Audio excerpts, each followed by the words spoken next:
Thank you. Actually, my presentation is somewhere in my pocket. And anyway, it's a pleasure to be here today.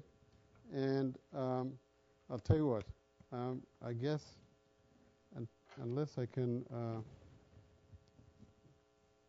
I think I have, Dennis? Oh, it's in Dennis's pocket. That explains it. Dennis, can you help us maybe set it up and I can get started here? So let me just, while Dennis tries to get this thing going, I'll just type in. This thing goes in here. This is one of our products, of course. And that's good. And I'll type this in. Anyway, let me get started. So it's a pleasure to be here. And this story is true. When I got out of Princeton and came here to the West Coast, I was very frustrated because, as you know, when you're a graduate student, you're a one-man show, and you can work at your own pace. And if you want to work very hard, basically you're a one-man show. You don't have to ask permission. And when you get to work in a big company like Hughes Aircraft, which is my first job, it was all about working together as large teams, and that means consensus and so on. And I was just very impatient. So I did, in fact, started inventing reflecting flea collars, and because I knew how the physics of reflection, internal. Anyway, but it's true. There were 26 million fishermen in the United States, and I had never gone fishing. And I was trying to invent a new fishing rod, automatic thing. And, but fortunately, my wife really set me straight, which was really great. What I want to do today is, if you just...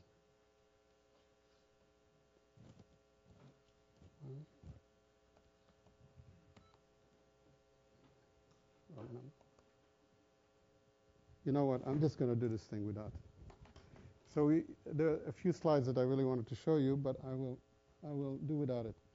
So what I want to do today is really go through a little bit of my my personal my personal background and how I got to really being a device physicist.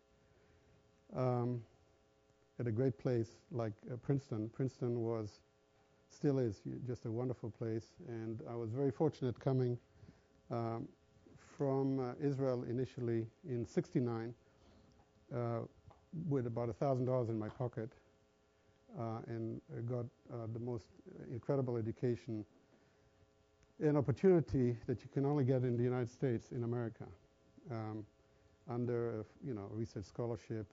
Office of Naval Research, and the deal was that this was 1969, and 1969 was the year where Neil Armstrong stepped on the moon. Most of you were not yet born, and I was just starting my graduate education. So this was the golden age, really the golden age of microelectronics, space travel. Very exciting time, of course, Cold War. And the problem that I was tasked to do as part of my PhD work was to understand why satellites were failing in space. The electronics in satellites in those days would work for a few months and then would stop working.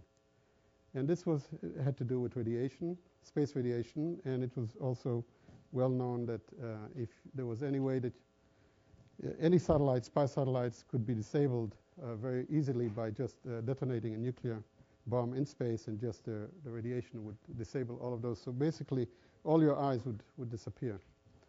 So the Navy Office of Naval Research wanted to understand, A, why the electronics of the day failed, and B, what was the solution. So this was my PhD work, and really nobody really understood these devices. It was very early in space radiation, what we call radiation-hardened devices.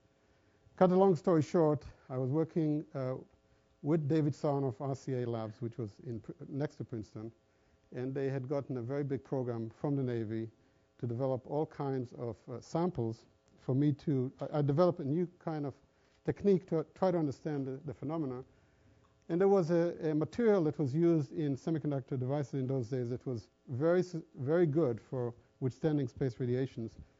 But when you brought it down to Earth, it would fail. It was unstable. And what they were trying to do is to make it stable and radiation hard. Well, cut a long story short, I discovered that the phenomenon that was making them very radiation tolerant, radiation hard, was also the phenomenon that was making them unstable. And when you fix this, the stability, the instability, they no longer became. So with that information and the data to support it, I went back to RCA. I had a second boss at RCA and said, Carl, here's the data. I think we should abandon this program. He says, I've got $1 million program here from the Navy, which is like a lot of money in those days. What do you suggest? I said, give them back the money. And I have to start writing a new PhD work because it just won't work. And needless to say, they did not return the money. They walked me out of RCA. And I was never to show my foot there again. And I had to start my PhD work all at once, from the beginning. But it was a very good lesson. And the physics, it turns out, I didn't know at the time, the physics of space radiation effects turns out, fortunately for me, to be the same physics that you have in flash memory. Basically, the way you program and erase a flash memory device, it's not through radiation, but basically you're conducting through an insulator. An insulator is not supposed to conduct. And if you can induce certain conditions that allow you to conduct. So when I came to the West Coast, which is in 73, with my family, I had just a young baby daughter that, by the way, would be with me in a pram at 2 in the morning in the labs taking experiments. So it was a baby, a baby lab at Princeton. So when I came to Hughes Aircraft, Hughes was at that time just an incredible place for you could do just anything you want. It was a non-profit organization. Howard Hughes at that time was already, he was not running the company, needless to say, but tremendous technology, and we could do just about anything we wanted to. And it was at that time that I realized the physics was, it really was, there were not 100 people that understood that physics. There was maybe one person, frankly. I was just lucky. I had nothing to do with it. But anyway, so in 75, I invented the first, what is called floating gate EEPROM, which is the father of flash technology. And then I tried to commercialize it. And then Hughes said, no, we are in the government, military, spy satellite business. Why do we want to commercialize this? So I said, okay, fine. And I went to Intel. Intel was a great place. This was 1979. Intel was $280 million. And these were the really great days of Bob Noyce, really the inventor of the integrated circuit, Gordon Moore from Moore's Law, and Andy Grove, one of the greatest. And it was just unbelievable working with these three guys under them, I mean 3 or 4 or 5 levels below them. But their spirit was incredible. But I could tell you that that was the days before microprocessors, and Intel was king of memory technology, memory markets. But around 1981 or so, they started to be very structured, very consensus-oriented, risk-averse. Risk-averse. At the time when they could take a lot of risk, they said, no. I had a meeting with Andy Grove, and I said, we need to do things that are out of the box. And he said, we got 20,000 employees, and we got to be managing this 20,000 employees at slightly above average, and that's how we're going to win. Very, very broad front. Basically, momentum is mass times velocity. We want big mass, slow velocity, but overall we have. And I was a believer in velocity over mass. So I left and started, a little bit later, I started my first startup company, which was WSI, and that was an incredible lesson in mistakes. I made a huge number of mistakes. I was a CEO for the first 2 years, and we would try to do too many things. We had a divided board. We were burning money like it was, growing on trees. And the long and the short of it, the board one day said to me, "Eli, you're a great technologist, but please bring somebody professional to run the business." And I did, and he was a disaster, and the company.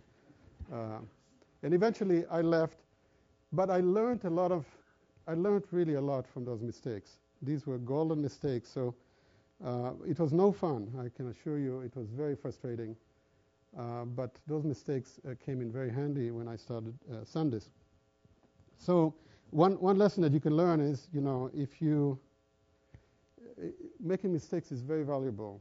Some mistakes are golden in a way that they really teach you what is right and what is wrong. And if you're not pushing the envelope, you're not going to make mistakes. But if you are pushing the envelope, accept. I know you hear this a lot from the other speakers in here, but it's really, really true. The key is not to repeat your mistakes. I think it's very important that this is stupid if you repeat a mistake. So, but in any event, at the end of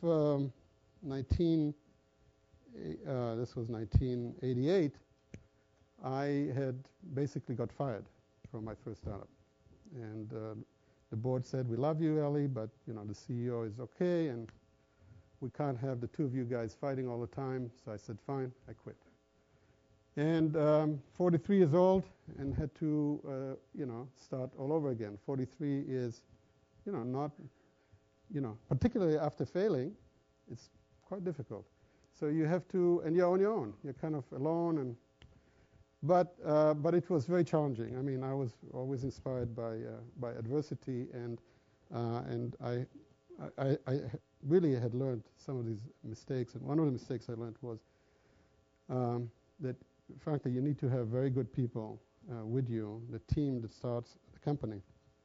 So I was very fortunate to recruit two guys.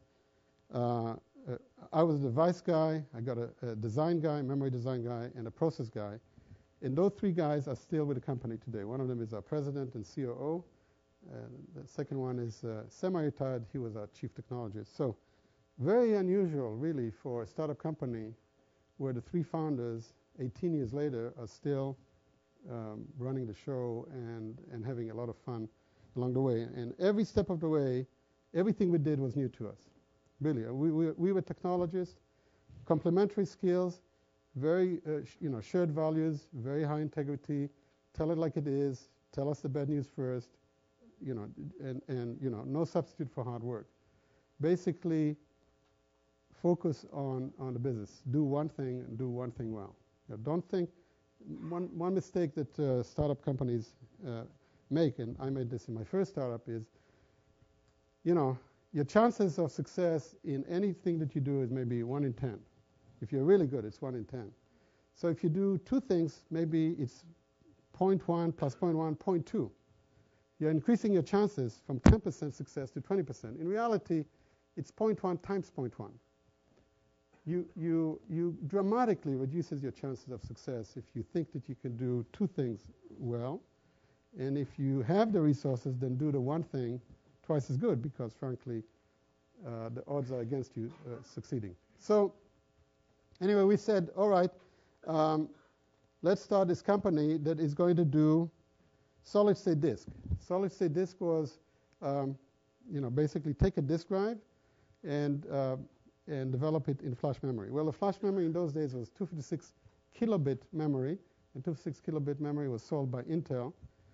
And the wisdom of those days is, if you want to develop any kind of semiconductor-related system, buy an off-the-shelf component and design software and controller and so on, and just make it emulate whatever you're trying to do. We said no.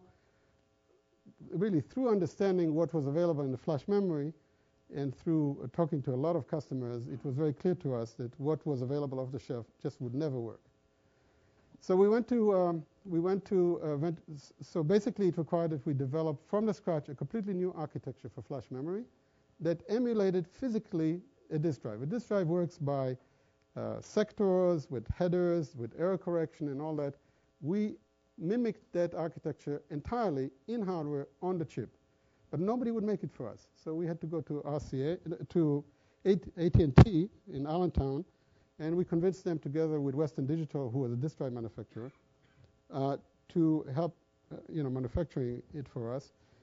But when we went to venture capitalists, we said, Don Valentine, Sequoia, the great Don Valentine.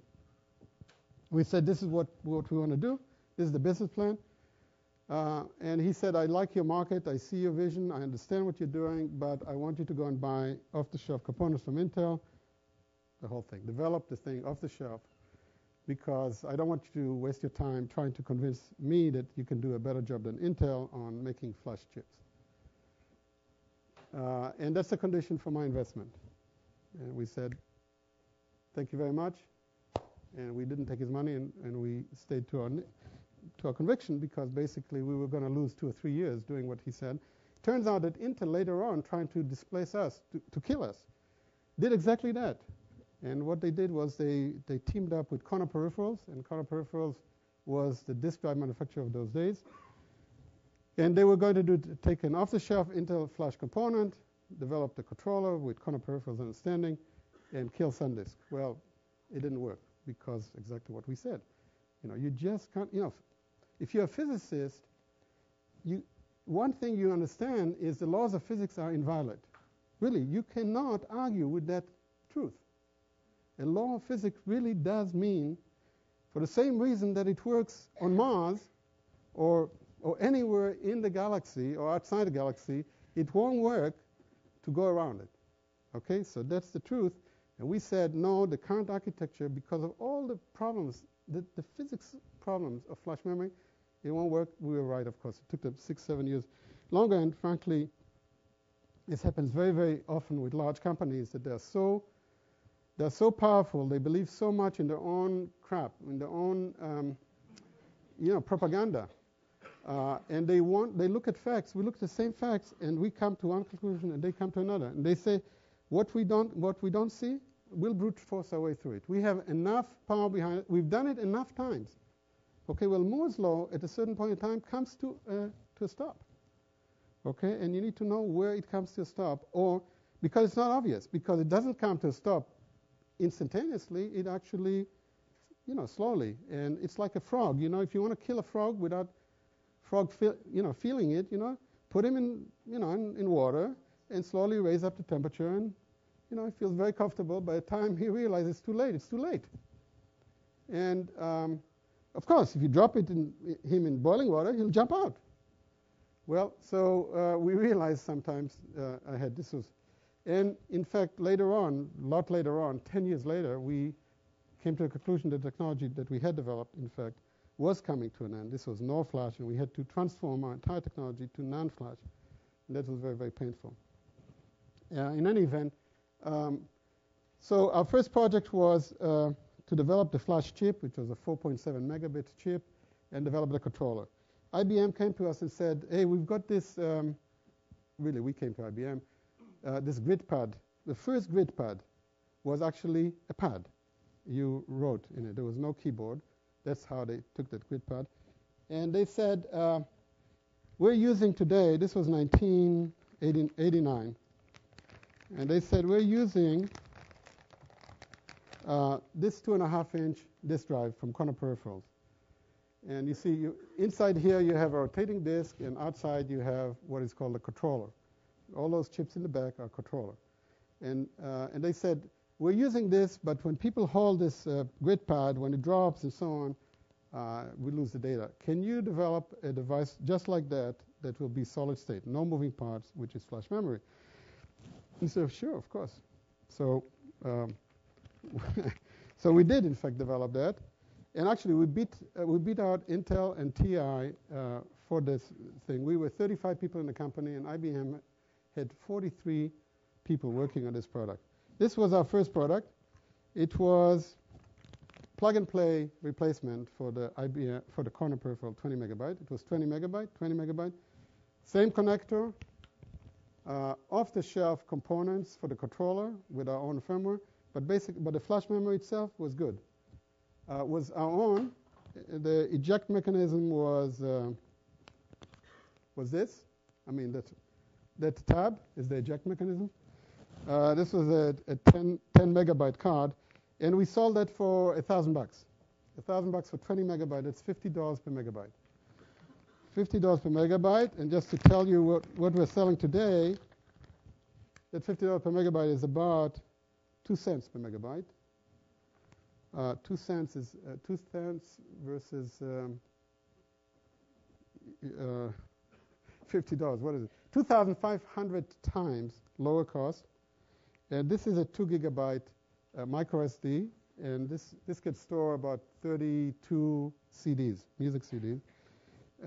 And this is, as I said, 2 cents per megabyte, $20 for a gigabyte. And this is the power of Moore's law, basically allowing you to bring the cost down. And our religion always was drive the technology down and give the benefits of lower cost to consumers. So in the space of about 14 years, from 1991, our first technology, to 1995, we had a doubling of the memory capacity 11 times. 2 to the 11th, which is 2,000 times, not 2,000%, 2,000 times.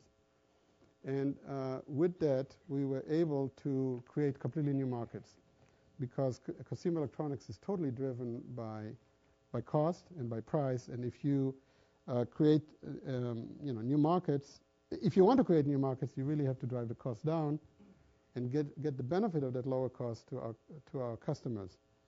Now, when we started, so what happened with that eventually was IBM was not successful with a grid pad. You don't see a lot of pen computers today. And that was because it weighed 8 pounds and it didn't have any applications. Nothing, you couldn't use it for anything.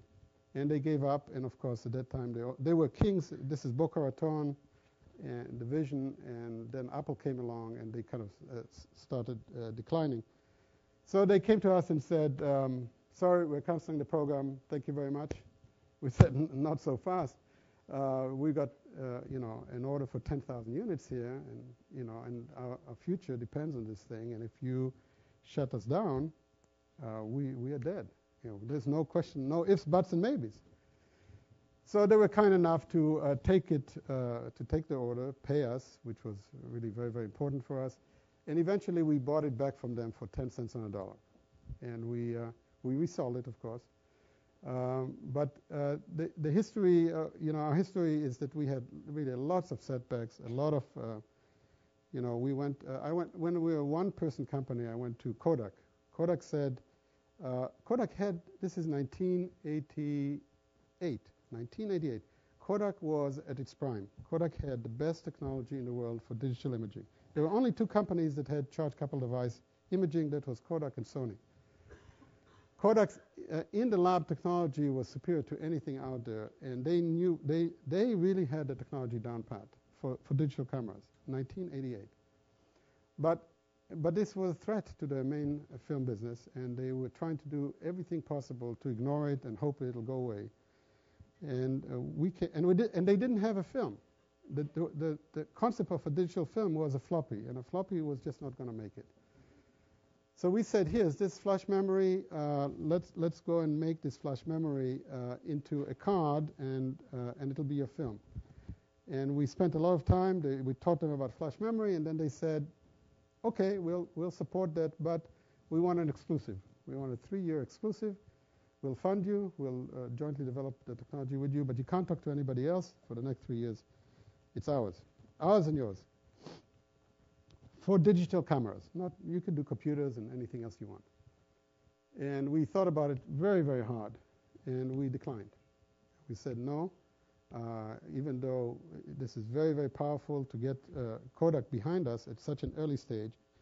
But if they are not committed, if they are really just trying to develop us so that, capture us, delay our progress for 3 years, and we turn them down, and they stuck to their position. We went then to Polaroid. Polaroid at those days was also very powerful, and Polaroid really understood the value of instant photography because that was their business. And turns out they had on MIT campus also a very, very good lab for imaging. They had all this technology in-house. They said the same thing. We'll support you, but we want an exclusive. We said, look, I've just been at Kodak. I've just turned them down. if that's what you want, you're not going to get it. Okay, I have it, So they relented. They gave us $250,000, and they became our partners. Unfortunately, they went out of business. Why did they go out of? You guys should write a case history of Kodak, how Kodak lost the digital film, because they're nowhere today, and how Polaroid got out of business. Polaroid got out of business because they got $1 billion settlement from Kodak and drove Kodak out of the instant photography business. And they took that $1 billion, and rather than use it to become kings of the mountain in digital cameras, they gave it back to the shareholders because they were afraid that somebody would acquire them. A white knight not a white knight, a hostile takeover. So this is management without any vision whatsoever. This is management that really ought to know better, that really was milking this instant photography, at a rate of about $2 billion a year, only game in town, and not taking advantage of the technology that they already had in-house and the vision that they had and the cash flow machine that was available for them. And eventually they went out of business. You can buy Polaroid today, but it's a Taiwanese company. There's a bank that owns the Polaroid brand, and it's just a real. So the issue is, this exclusivity thing. You really have to be very, very careful with your partners. Now, on partnerships, I could tell you that we've had some very good partnerships, and some not very good partnerships. So let me give you just a few thoughts on partnership. Partnerships are critical for a small company because life's too short to try to develop everything, and you really need to find partners that have common strategic objectives with you, that understand your strategic objectives, and that are not going to kill you. But you need to understand their strategic objectives and what they need to win, because if you don't, you can be surprised. So Sony's CEO a long time ago, Morita, used to say, call it co-opetition. You are competitors, but you cooperate. What we found very useful is using our technology and our IP, our patent portfolio, which was, because we were first out there, we had very powerful and very fundamental patents. And we could use those to either bar competition, like Polaroid, or to be an open standard. And we, from day one, said we're going to be an open standard. Why open standard? Because we want to be in consumer electronics, and consumer electronics requires competition. It's an article of faith. You cannot be in consumer electronics if you're trying to prevent competition. In fact, it's just the opposite. In order to increase the pie, you must have competition. Nobody's going to buy our cards as digital film if we are the only game in town. Certainly not when we are very small. Maybe today we could get away with it. But even today, I would not recommend it. I don't think it's healthy. And in fact, this device here goes into cell phones, and we have, in fact, 96% market share today in retail because we invented this and we evangelized it for the last 5 years. And guess what we've done? We went to the SD Association, which we are members of, actually founders of, and are licensing to all comers. And we fully expect we're going to lose market share, but it's going to be a bigger pie. So partners can give you, partners as well as licensees can give you money, royalties, and that's very valuable because it pays for your R&D, and it's very good margin business. But people don't like to write a check every quarter unless you're also creating a big market for them, and they can see the benefits of taking a license from you. Even then, they forget very quickly who gave them that IP, and they're always trying to not pay you because it is very painful to write checks. But nonetheless, so partners and licensees are very important for royalties, but this is really secondary. In our case, the most important partnership we have, is with Toshiba. Toshiba came to us in 1997 and said, we want a license to your solid-state disk your patents. We said, okay, we'll give you a license for this on one condition. You can't use our most advanced patents that cover what is called MLC. MLC means multi-level cell. Multi-level cell means 2 bits per cell. We actually store 2 bits per cell. cell is the same as the 1 bit per cell, but we store 2 bits. That is a phenomenal advantage. I mean, people will sell their grandmothers for 10% advantage, and, really. And here you have really a doubling of the storage for the same price. So Toshiba said, we want a license to this. We'll pay you more. We said, no. No matter how much you pay us more as a royalty, you're going to kill us. If we give you our one unfair competitive advantage, you're going to kill us. And they kept trying, and eventually we said, look, the only way that we're going to do this thing with you is if we give you not just our multi-level cell patents, but we'll give you all our know-how, but we want you to give us all your semiconductor know-how, and we want a 50-50 joint venture. We put half the money, and you put half the money, and we build production capacity together, and we get it both at cost. We get the benefit of your 40 years experience in semiconductor manufacturing. You get experience in our system engineering and patents. And they agreed. It was probably the best move they ever made, even though it didn't look obvious at the time because we were very small and they were very big. But the combination of the two companies brought together, we taught them to move very fast because they were very slow moving. We taught them to do things in parallel. We developed typically 3 generations in parallel. They were doing things sequentially. And of course, we have very, very bright engineers, and so do they. And the culture between the two has blossomed. So today we have 3 huge production facilities, fabs in Japan, and a 4th one is being built. And together we're doing something that neither one of us could possibly ever do. Now, in the marketplace, we still compete because the corporation is jointly develop all flash memory chips, jointly own all of those, joint manufacturing of all of those, sell half the output to each at cost, and then we go at each other in the marketplace as open competitors. And they have been successful in their markets. We've been successful in ours. The end result is we are targeting to get about 40% total market share combined when all of this capacity will be in place. And we are talking about a combined investment of about $15 billion, $15 billion, which is a lot of money for any kind of company, and we would be half of that. But this is a lot of money over a period of about 5 years, and this is the kind of scale that you need to be in if you are in consumer electronics, because consumer electronics, you need 2 things. You need very low cost at very high quality, because you can't afford returns, because it's going to kill you. Really, it's going to kill you. And secondly, you need volume. Once an application takes hold, if all you can do is supply 2% of the world demand, what have you done? It's just an exercise in frustration. So it's just not enough to have the best technology in the world. You also need to be able to manufacture it in very high volumes, and that requires tremendous investments. And we were fortunate. Our timing was such that by the time we got to the point that we needed to make those large investments, the markets had already taken off. Now, in the process, we thought the original business plan, which I wrote this business plan. By 1993, I said we will be a $500 million business, mostly on digital cameras. But in 1990, I had a presentation to the IEEE Santa Clara chapter where I was talking about flash memory applications in cell phones, in mobile computers, in digital cameras, in mobile fax machines, which I guess is email.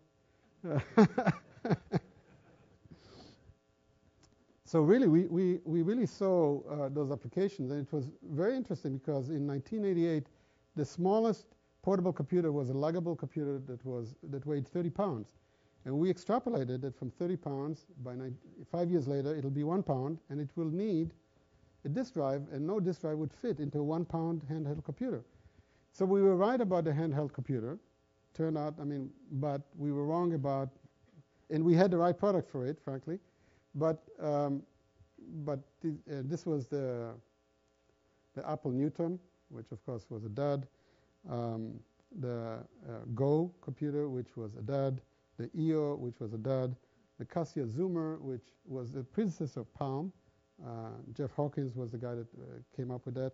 That unfortunately too failed. We were in every one of these early notebook computers.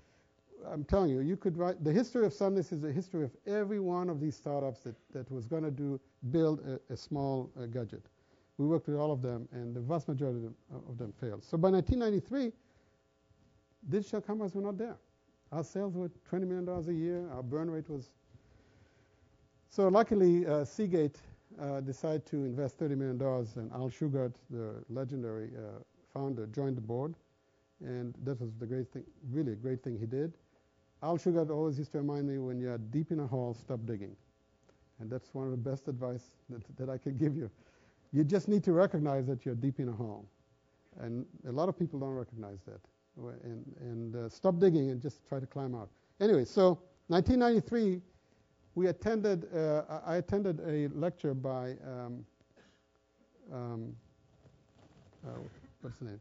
Crossing the Chasm, Jeffrey Moore.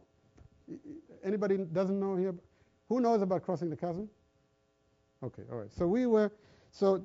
So Jeffrey Moore was there just passing out notes before he wrote Crossing the Chasm, and he goes through this thing. We were there for a full day. Mayfield, one of our investors, invited us. We were stunned. We were sitting there, 10 CEOs of startup companies. We were shocked. What he was talking about is, it's not, once you get through early adopters, you don't go to Main Street. Nothing happens. Early adopters are exhausted, and nothing happens. This is what was the case with digital cameras. Okay, in 1993, there were digital cameras there. They were clunky, but they were there. But people were saying, why do I need this? And it's no good, and the resolution. So it took about 6 or 7 years longer, really about 1999, before digital cameras really took off. And you know what made it take off? Anyone? One word. Internet. The Internet. Basically, people said, oh, I know why I need a digital camera now, because I can capture an image and email it, send it. I don't need a print. I don't need the infrastructure. Okay? Now, of course, I didn't have the Internet in my business plan. So the lesson there is, if you stick around long enough, good things start happening. Okay? Really. And luck, of course, luck. But we had to cross the chasm. So we were designing ourselves into the space shuttle and the Mir and all kinds of base stations and so on. And eventually, it did happen. And today we have this is some of our products, and you can see compact flash, which we invented, PC cards, which we invented also, Memory Stick Pro, which we co-developed together with Sony, SD card, which we co-invented with Matsushita, Panasonic, and Toshiba. This is USB flash drive, which we didn't invent, but we're number one in the world. Which the lesson there is, it's okay to be number two. No, it's okay to be a good follower. I mean, you can be a follower and still be number one. You don't have to invent everything. Other people have some pretty good ideas, and you need to keep your eyes open. And now we are getting into MP3 players and cell phones and so on. So if you look at some of our products, like so this is our MP3 player that actually is better value for your money than the iPod. I'm not kidding, and frankly, I think that Apple is vulnerable because they insist on a closed system, and I know it's it's seamless, but we'll get the seamless right, and we'll get the cool right, and it's still going to be an open system, and people deserve to have an open system. We are in just about every major handset. This is a Sony Walkman, but we are there through our cards. So this is the Sony Walkman. You buy a 4 gigabyte card, and that makes the Sony Walkman a Walkman. Without it, this is what we're talking about, enabling technology. And if you know the chocolate, this is the LG chocolate from Verizon. I guess this actually begins to look quite good as an MP3 player. It's a telephone when you open it, and it's an MP3 player. And this is enabled by this 2 gigabyte micro SD, which makes it a music player. So we've had to evangelize with all the cards, with all the manufacturers' handsets, to put a slot for our cards so that they could become MP3 players. And in fact, next year the projection is there's going to be 550 million cell phones that have a card slot. that are music-enabled. So we've created a major new market. It's taken us 5 years. This is another product. This is a really nice product. This is called a PMP, Personal Media Player. This device actually is a Disney product that they're just now selling this. You can buy this for $99.95 at Target. And this comes with Buena Vista Films. The film is stored on this card. This is highly secure card. This is what is called trusted flash card. So it's got its own digital rights management. You could take it and play it elsewhere. And the card is for a full featured movie. It's $19.95, the same as a DVD. And you can buy it individually, or you can buy it, this is 6 movies. And eventually there's going to be, on one card you could store, 10, 20 movies. So basically you see these things. So this is starting from, just a card, building into owning the standards, and moving on to up the food chain, which is very, very important.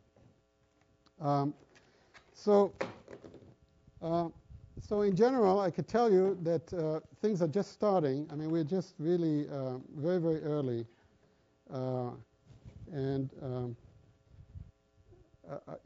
We just acquired a very, very, very nice Israeli company. And I have a few things here that I wanted to just share with you. First of all, I want to say, when I wrote the business plan, the inscription on the business plan, the first page was a quote from Hillel. Hillel was a very famous Jewish scholar, lived about 2,000 years ago. And it's very simple. It's, if not now, when? And I felt the time was right.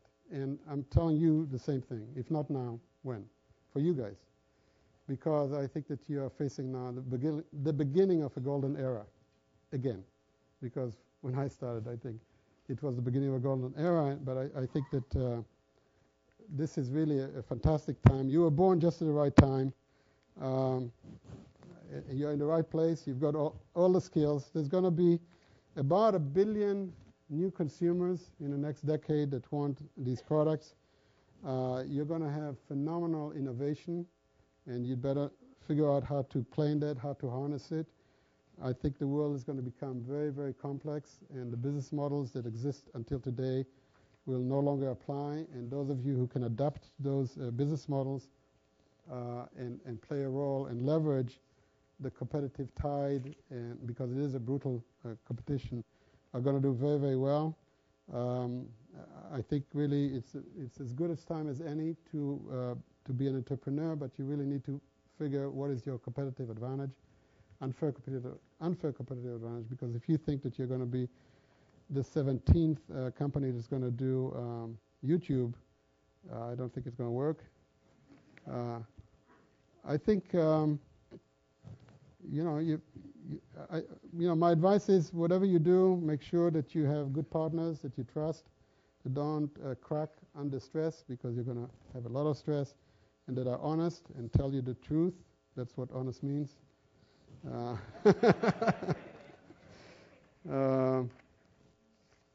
I think you should really make sure you have good partners, because, like I say, partners are very, very important.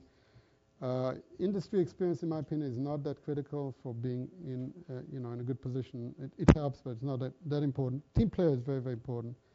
Thinking out of the box is very, very important. Calculated risk taker is very important, but make sure it's calculated well. Most importantly, make things work, and understand that the harder you work, the luckier you get. Luck is very important, but honestly, make use of the opportunity. So I think I'll quit over here, because I'd like to give you an opportunity to ask some questions. And I'm sorry my presentation here got screwed up. Yes. Yes. I have 2 questions. You mentioned about Nord and NAND. Yes. And you said it was very painful, I guess, to go to NAND model. So how do you see the trend between Nord and NAND? Because there are pros and cons of both regarding access speed as well as density and something like that. So in general, where do you see this industry heading towards? It's always that it's NAND until somebody kills NAND. We bought a company called Matrix 3D. They build semiconductors in levels like a skyscraper, and that technology may eventually We need some breakthroughs, which we don't have yet. But if we can achieve those breakthroughs, eventually that technology will displace NAND and has the potential to disrupt disk drives. But NOR is okay as far as XIP, code store. They can have that technology, that market, but it's a mature market. It's about $9 billion, and it's not growing. I just want to say we've had to make this very, very difficult transition as a company to accept that our own children, our own technology, NOR flash, was not going to be able to compete 2 years out. And the conclusion that we arrived to is we need to find somebody else's technology, and we did. This is the agreement with Toshiba, but we had to kill our own NOR flash. Every one of our products had to be replaced, and we had to do so without ever affecting our customers. And that is a huge change, basically like changing a tire on a 70-mile-an-hour car while they're going. The other major transformation that we had to undertake was we were an OEM supplier. We were supplying to cards, to Canon, Kodak, Nikon, and so on. And we realized 10 years ago that the market is going to go to the retail. Basically, future cameras won't have any cards in them, or will have minimum capacity, but consumers will want to buy 1, 2, 4 gigabyte cards in the aftermarket. But consumer market, consumer electronics, retail, Best Buy, Circuit City, these guys, Walmart, it's totally different kind of channel than OEM. OEM, you get a forecast for the year, you get firm orders for the next 6 months, you get fixed price negotiation. In retail, you've got customers all over the world. We have 200,000 stores today that sell our products worldwide. 200,000. HP is 115,000. Apple sells iPod through 40,000 stores. We have 200,000 stores that sell every one of our cards, not everyone, but. So how to serve these? In retail, you get the order on Monday. If you don't ship by Thursday, the order automatically evaporates. It's like Mission Impossible, So you have to restructure yourself logistically, supply chain, any way you track yourself to make sure that you can deliver any product. We have maybe 3,000 different products that we can ship in Uzbekistan on next Monday. If I get the order today, no ifs, buts, or maybes. And I mean in significant quantities, not that they use a lot in Uzbekistan, but okay. I was impressed by some of your anecdotes about how assertive you were with your external partners and potential partners, potential investors, potential customers. Now you're locked in an embrace with an external partner, which you can't get out, that is your public investors. Recently, you beat analyst expectations for earnings, but your share price went down significantly. As the CEO, do you care about that, and what do you do about it? Yes, of course I care about it. A big deal. I can't do anything about the market. Obviously, we need to do a better job to explain our strategy. People still think that we are in a commodity market. The basic component may become commoditized, but everything that we're doing going up the food. We don't sell a component. We sell an MP3 player. When Apple wants flash memory, they go to 5 guys. It's Samsung, Toshiba, Micron, Intel, and Hynix. They came to us, and we said, no, we'd rather sell MP3 players. Why do we want to sell components? That element, the fact that we're going up the food chain, and the value of 200,000 stores that allow us to to be very close to the customers and drive tremendous amount of innovation and new products, is not captured by the street. The street is always has become unbelievably short-term oriented. Basically, what have you done for me lately? And we actually guided to a very positive outlook for the fourth quarter. They're now worried about 2007. We have to be very honest and tell the street, good and bad. We try very, very hard to give a realistic outlook. Over the next 3 to 5 years, I believe we have a phenomenal growth trajectory if we execute well. But it is extremely competitive, and it is possible for our competitors to act irrationally. And if they do so, that can hurt our margins. But at the end of the day, if they act irrationally, by us being ahead of the competition, we get hurt, and they drive themselves out of business. So it's a self-corrective situation. If you have companies like that, they drive themselves out of business. And the key is for us to stay in business and to benefit even from downturns, to get out of those downturns stronger. But yes, I do worry about it, but I don't lose any sleep on it, because eventually the truth, again, physics, the truth, it's at the end of the day, it's your results. If you don't perform, you should be penalized. It's annoying that you perform and you still get penalized, because hedge funds have their own dynamics and their own logic.